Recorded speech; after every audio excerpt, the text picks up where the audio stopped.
Top 20 showdown at Madison Square Garden, and UConn defeats Gonzaga in a wild game. 77-71.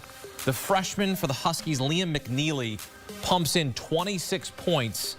But I'll tell you what, Khalif Battle, the Arkansas transfer for Gonzaga, puts up 21 points to come up short down the stretch. UConn now 8-0 on the mainland. They have bounced back nicely since losing 3 in Hawaii. That is now 4 straight wins for UConn, but 8-0 on the mainland. Consider this, Liam McNeely, 26 points. The other 4 starters for UConn combined for 25, and Gonzaga, nothing going in the final 3:30. They had no field goals as they lose by 6. That's back-to-back losses for Gonzaga. They lost to Kentucky last weekend. They had an 18-point lead and gave that up. And here on this night, UConn gets the best of the Bulldogs, 77-71.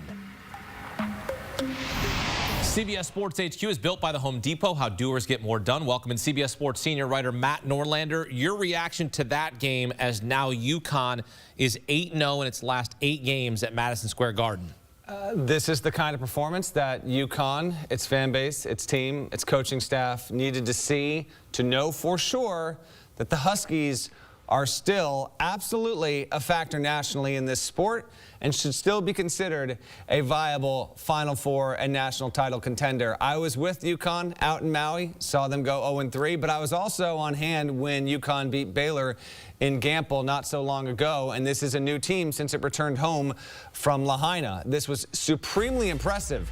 I mean, the fact that UConn went 5 of 24 from three-point range and won this game. Now, Gonzaga was 6 of 16, not that much better. Huskies got it done at the foul line, 18-21.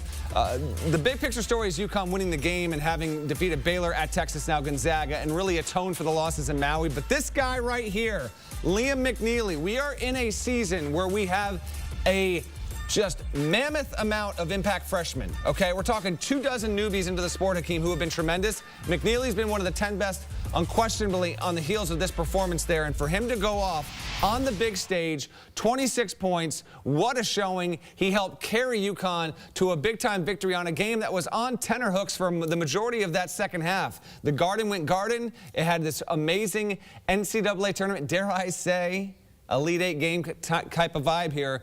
But McNeely came up huge. So mighty impressive for UConn to gather itself and to build out, with this new cast for the most part, a team that is now going to really have its swagger and its mojo. This, of course, comes on the same night where Marquette couldn't win at Dayton. Marquette had been the best team in the Big East to this point. Now UConn, might we have some familiarity in the league? We'll see. League play is going to be coming, but what a huge win down in what they like to call, as you know, Store South. Having seen UConn up close and personal in Hawaii, and now to see them to this point here, what's been different about UConn? Are they finding their identity?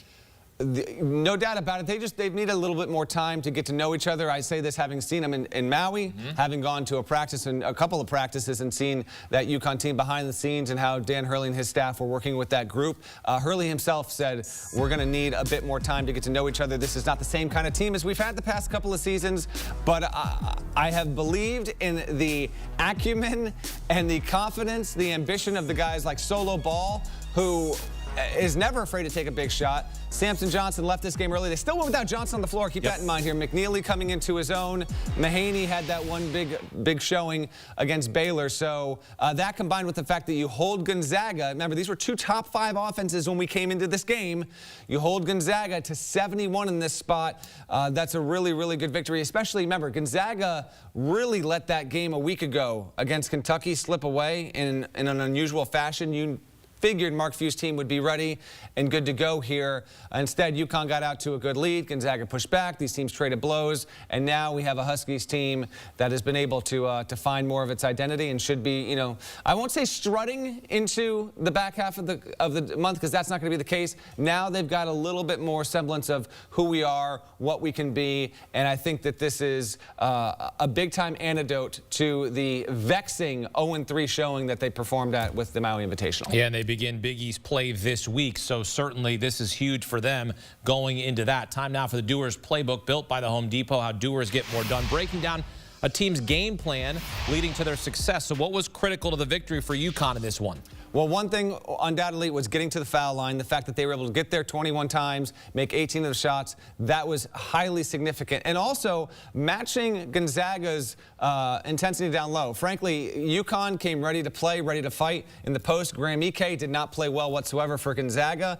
And Mark Few, who's such a Hall of Fame level coach here, I'm intrigued to see how he goes back to his own drawing board and figures out, okay, what are we not doing well enough here? Gonzaga has some nice wins, but right now it's not looking like a top 10 level team, even though it carried that ranking into Saturday night's game overall. But I thought it was UConn's competitive spirit, which never seemed to die out for 40 minutes in this game, getting to the foul line, not being afraid to shoot the three. Now, it didn't fall, but they didn't get away from that, and they didn't lean on it too much. There was just a nice balance across the board, and this looks like a team that is playing with some real competitive joy. It's an intriguing thing to see for a UConn team that it could have gone sideways. They wouldn't let it happen. Hurley and that staff, I give them so much credit for regathering themselves. And then real quick here, Hakeem, on Gonzaga.